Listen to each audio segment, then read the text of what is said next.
दोस्तों तो आज हम एपिसोड नंबर 8वां देखने जा रहे हैं। आज का वीडियो दोस्तों एस एम सी कॉन्सेप्ट पे है। एस एम सी यानी क्या? Smart money concept. ठीक है। ये कॉन्सेप्ट क्यों समझना ज़रूरी है? क्योंकि दोस्तों रिटेलर्स का पैसा जब जाता है ना, जब आप लॉस में जाते हो तो कहीं ना कहीं वो पैसा बड़े मछली के हाथ में जा रहा होता है। बिग जो स्मार्ट ट्रेडर्स होते हैं ना, उनके जेब में जा रहा होता है। तो अगर उनकी मूव को हम समझने की कोशिश करें तो फेक ट्रेड से बचा जा सकता है और अर्ली एग्जिट भी कर सकते हैं ना। तो कुल मिला के आप लॉस से बचोगे और अपनी ट्रेडिंग जर्नी को और आसान कर पाओगे।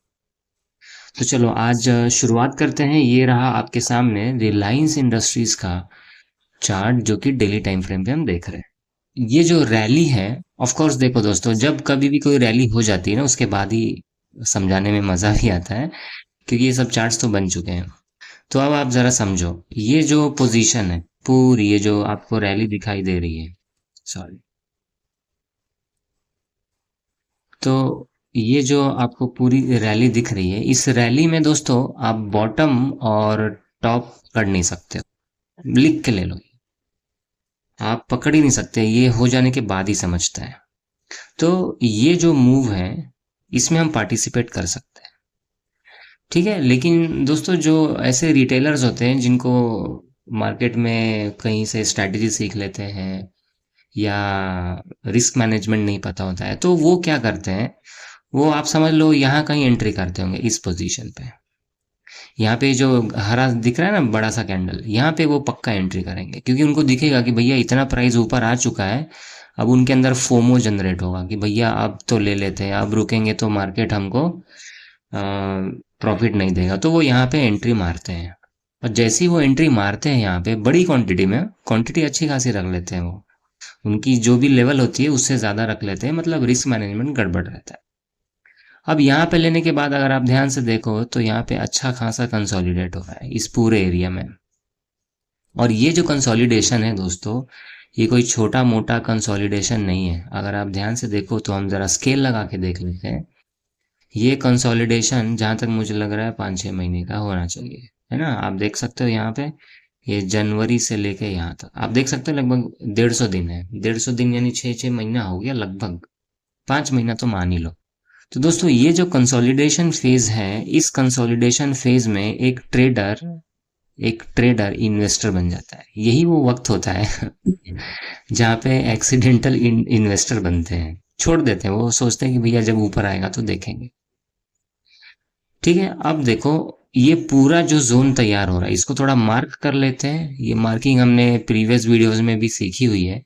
तो दोस्तों ये जो कंसोलिडेशन है, उसके बाद देखो यहाँ पे एक ब्रेकआउट हो रहा है। थोड़ा सा इसको जूम करते हैं ताकि आप अच्छे से समझ सको। इसको भी रफ कर लेते हैं। अब जरा ध्यान से देखो यहाँ पे, ये जो कंसोलिडेशन है, यहाँ पे एक ब्रेकआउट हो रहा है ना। अब ये जो ब्रेकआउट है, आपको क्या लगता है? देखो ये जो रिटेलर्स हैं, इस ब्रेकआउट को अब वो बहुत से लोग क्या करते हैं, पोजीशंस ऐड करेंगे। बहुत से ये भी होंगे कि भैया हम अब एग्जिट कर देते हैं, अब नहीं रुकना है। लेकिन यहाँ पे जो ब्रेकआउट हो रहा है ना दोस्तों, यहाँ पे बहुत से नए रिटेलर्स भी जुड़ते हैं, क्योंकि उनको क्या दिख रहा है, यहाँ कंसोलिडेशन फेज है। वो यहाँ पे इस पैटर्न को बढ़िया पढ़ते हैं, यूट्यूबर्स उनको पढ़ाते हैं। भैया हम भी यूट्यूबर ही हैं, डोंट वरी। ठीक है, यूट्यूबर्स को गलत नहीं बोल रहा हूँ मैं। तो यहाँ पे ब्रेकआउट पैटर्न वो पढ़ते हैं और इस ब्रेकआउट पैटर्न पे दमदार बाइंग होती है। और जब बाइंग होगा तो आप देखो ना, नेक्स्ट डे भी अच्छा खासा ग्रीन कैंडल बना, यहाँ पे भी तगड़ी बाइंग होगी, यहाँ पे भी बाइंग हो रही है, अच्छा खासा प्राइस ऊपर गया। यहाँ पे फोमो में आने के बाद ये जो ग्रीन कैंडल बन रहा है ना, यहाँ पे तो सबसे दमदार बाइंग होगी रिटेलर्स की। लेकिन दोस्तों एक बात आप याद रखो, हमने क्या देखा था इस बड़े रैली में, इस पूरे बड़े सॉरी इस पूरे बड़े रैली में जो बिग प्लेयर्स है, ठीक है, क्या इनका अभी तक एग्जिट हुआ है क्या? नहीं। सोचिए, इन्होंने मान के चलो यहाँ पे अगर इन्होंने 100 रुपए में खरीदा है, ये प्राइस वो यहां तक खींच के लाए हैं। मान के चलिए कि ये 200 हो गया, 100 टक्का बढ़ गया, है ना। बड़े प्लेयर अभी भी बने हैं और उसमें छोटे ट्रेडर्स कूद रहे हैं। अब मुझे एक बात जरा बताना, अगर छोटा ट्रेडर इस जगह पे खरीद रहा है, कोई तो उनको माल बेच रहा है ना। और दोस्तों ये जो माल जो इनको बेच रहा है ना, ये वही हमारा बिग प्लेयर होता है जो इनको माल बेच रहा है, क्योंकि भैया उसने सस्ते में खरीदा था, अब भाव बढ़ गया, अब उसको बेचना है नहीं हो। और जैसे ही अब इस जगह पे जब बिकवाली होती है ना, तो दोस्तों यहाँ पे बैलेंस बिगड़ता है, मतलब सप्लाई ज्यादा हो जाता है डिमांड के कंपैरिजन में और प्राइस वहां से सीधे गिरती है। अब आप मुझे बताओ, जो रिटेलर यहाँ पे खरीदा है वो यहाँ पे बेचेगा क्या? नहीं, ऑफ कोर्स नहीं बेचेगा, उसका लॉस ज्यादा यहाँ पे नहीं दिख रहा है। हो सकता है किसी का लॉस बहुत ज्यादा दिख रहा हो। जिसका छोटा लॉस है वो तो बना ही है, जिसका बहुत ज्यादा हेवी क्वांटिटी है, में जिसका रिस्क, मतलब जिसका रिस्क मैनेजमेंट सही नहीं है, उसने तो हेवी क्वांटिटी यहाँ पे ली है, उसको यहाँ पे ज्यादा लॉस दिखा है। वो सोचेगा नहीं, थोड़ा ऊपर आएगा तो हम निकालेंगे। तो कुल मिला के इस पूरे सिनेरियो में एक रिटेलर फंसा हुआ है। ठीक है, अब थोड़ा आगे इसको लेके चलते हैं और देखते हैं अब आगे हमें क्या दिख रहा है। यहां तक दोस्तों क्लियर हो गया कि जो माल रिटेलर, सॉरी, जो बड़ा प्लेयर यहाँ पे सस्ते में खरीदता है वो यहाँ पे बेचता है, और बेचता किसको है? रिटेलर्स को। और रिटेलर्स को बेचना मतलब रिटेलर्स को खरीदने के लिए उसको कोई तो लालच देना पड़ेगा ना, यही वो लालच वाला एरिया है।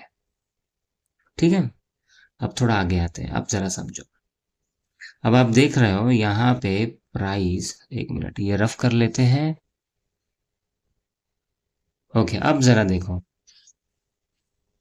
ये जो प्राइस है इस एरिया से, सोचो आप कैसे ये भी यहाँ कंसोलिडेट हो रहा है, मतलब काफी लंबे समय तक फंसा के रखा है। ये कंसोलिडेशन हम अच्छे से जरा मार्क करते हैं और जरा समझते हैं। अगर आप यहाँ पे एक रेक्टेंगल ले लो और यहाँ पे एक लाइन ड्रॉ कर लो, तो अगर आप ध्यान से देखोगे, थोड़ा जूम करते हैं और समझते हैं, क्या यहाँ पे भी एक ब्रेकआउट वाला कुछ जोन जैसा दिख रहा है क्या? ब्रेकआउट वाला मैटर आप देखो, यहाँ पे इस ग्रीन कैंडल पे ब्रेकआउट है, वॉल्यूम भी तगड़ा है, लो वॉल्यूम भी आ गया है। हम्म। तो यहाँ पे भी ये जो रिटेलर्स है ना, यहाँ पे बहुत सारे रिटेलर्स पोजीशंस को और ऐड करते हैं, एवरेज करते हैं। और यहाँ पे सोचो, जो बड़े प्लेयर्स ने यहाँ पे मान के चलो नहीं बेचा था, हाँ, कुछ लोग हो सकता है ना, कुछ लोग बने रहे हैं अभी भी, हर कोई स्मार्ट नहीं है, उसमें कुछ इंस्टीट्यूशंस भी है जो मान के चलो, वो जो बड़ी मछलियां उनसे थोड़ी नीचे कोई प्लेयर होंगे, तो वो अब यहाँ पे बिकवाली करते हैं। ये भी एक फेक ट्रैप है। आई मीन ये ट्रैप है, ये एक फेक ब्रेकआउट हुआ और यहाँ पे रिटेलर्स को ट्रैप किया, और नेक्स्ट डे देखो यहाँ निकलने का मौका ही नहीं दिया है। जो निकल गया भैया वो तो बच गया, कोई इशू नहीं है। जो नहीं निकला वो तो गया काम से, अब तो आप नीचे ले आओ। मतलब जो रिटेलर यहाँ पे खरीद रहा था, जहाँ पे यहाँ पे हमने शायद 200 रुपये लिखा था ना कुछ, वो सोचो यहाँ पे लेके आ गया। मतलब जो बड़े प्लेयर ने यहाँ पे खरीदा था 100 में, अब वो प्राइस को आप सोचो वापस 100 के पास ला दिया इन्होंने। वो 200 पे रिटेलर खरीद के बैठा है, प्राइस 100 पे आ गया। अब दोस्तों ये वाला जोन एक बार समझो आप, यहीं पे तो असली खेला होता है। देखो यहां तक ये जो नीचे वाली रैली हुई है, ये पूरी रैली, इस पूरे एरिया में जो बड़ा प्लेयर है ना, इस पूरे एरिया में जरा समझो आप, इस पूरे बड़े एरिया में जो हमारा बिग प्लेयर है ना, ये अपना जो पूरा माल है, लिख देते हैं माल, इस पूरे माल को वो डंप कर चुका है ना। जो पूरे स्टॉक्स उसने लिए थे सारा डंप कर दिया उसने। किसको डंप कर दिया? छोटे भाइयों को, रिटेलर्स को उसने डंप कर दिया, और हम खरीद के बैठे हुए हैं अभी भी। ठीक है, ठीक है, तो अब जरा समझो यहां तक। अब यहाँ पे इस जोन तक पूरा माल बड़े प्लेयर ने बेच दिया है, बड़ा प्लेयर अपना प्रॉफिट कमा के बैठा है। अब बड़ा प्लेयर वापस प्रॉफिट कमाना चाहता है, तो अब उसको खरीदना तो है ना, अब सस्ते पे खरीदेगा। क्या डंप करने के बाद प्राइस सस्ता हो गया है क्या? ऑफ कोर्स प्राइस वापस सस्ता हो गया है। अब यहाँ पे देखो बड़ा प्लेयर खरीदता कैसे, अब ये जरा आप समझो, मतलब ये माल उठाता कैसे है। अगर आप ध्यान से देखेंगे तो यहाँ और यहाँ ये प्राइस यहाँ पे बार बार रिजेक्शन दे रहा है, मतलब यहाँ पे एक सपोर्ट जोन बन रहा है ना। रिटेलर तो यही मार्किंग करेगा ना। रिटेलर एक मार्किंग ऐसा करेगा कि भाई यहाँ से आया, सेकेंड टाइम यहाँ से गया, थर्ड टाइम आएगा तो हम यहाँ पे खरीदेंगे। तो मान लीजिए थर्ड टाइम यहाँ पे आता है इस जगह पे, और यहाँ पे देखो ये फर्स्ट टाइम तो यहाँ पे तो हम लेंगे नहीं, मतलब फर्स्ट टाइम यहाँ पे से वो ऊपर गया, सेकेंड टाइम यहाँ से वो जाता है, सॉरी, फर्स्ट टाइम ये रहा, सेकेंड टाइम वो प्राइस जाता है, तो आपको यहाँ पे खबर लगती है, मतलब 2 बार टच होने के बाद थर्ड टाइम आपको खबर लगेगी। हाँ बहुत लोग यहाँ पे भी बाइंग करेंगे, नो इशू। मान के चलिए, चलो ठीक है, यहीं से समझते हैं कि रिटेलर को यहीं पे समझ गया है, रिटेलर ने यहाँ पे बाय करा, ठीक है।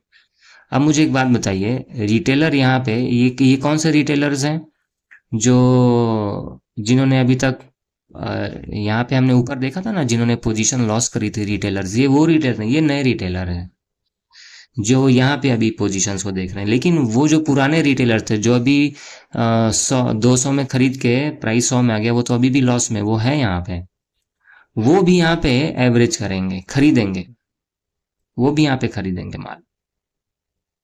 फिर प्राइस नीचे आता है, फिर मान लीजिए थोड़ा खरीदा जाता है। अब मुझे एक बात बताओ, क्या इस जगह पे ये जो कैंडल बना है ना, मतलब यहाँ पे लत लगवा दी गई है कि भैया जब आएगा आप खरीदो, जब आएगा आप खरीदो, क्योंकि प्राइस ऊपर ऊपर जा रहा है,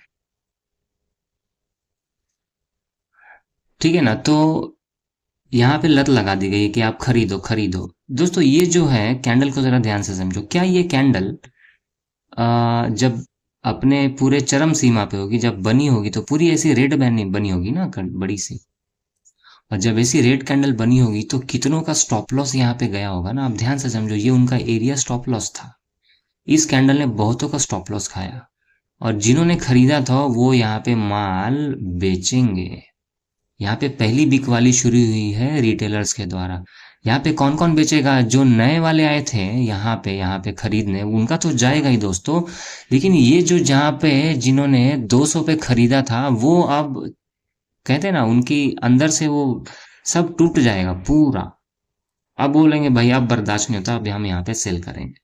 सब नहीं करेंगे, कुछ तो बने ही रहेंगे ना। सेल हुआ यहाँ पे, और दोस्तों यहाँ पे सेल हुआ सस्ते में। आप सोचो ना, 100 के आसपास अगर सेल कर रहे हैं, या 100 मान लो 98 हो गया यहाँ पे, यहाँ पे अगर ये रिटेलर सेल कर रहा है, ये सेल किसने किया दोस्तों, रिटेलर ने, तो बाय भी तो कोई कर रहा है ना। और ये बाय कौन कर रहा है सस्ते में, फिर से बिग प्लेयर कर रहा है।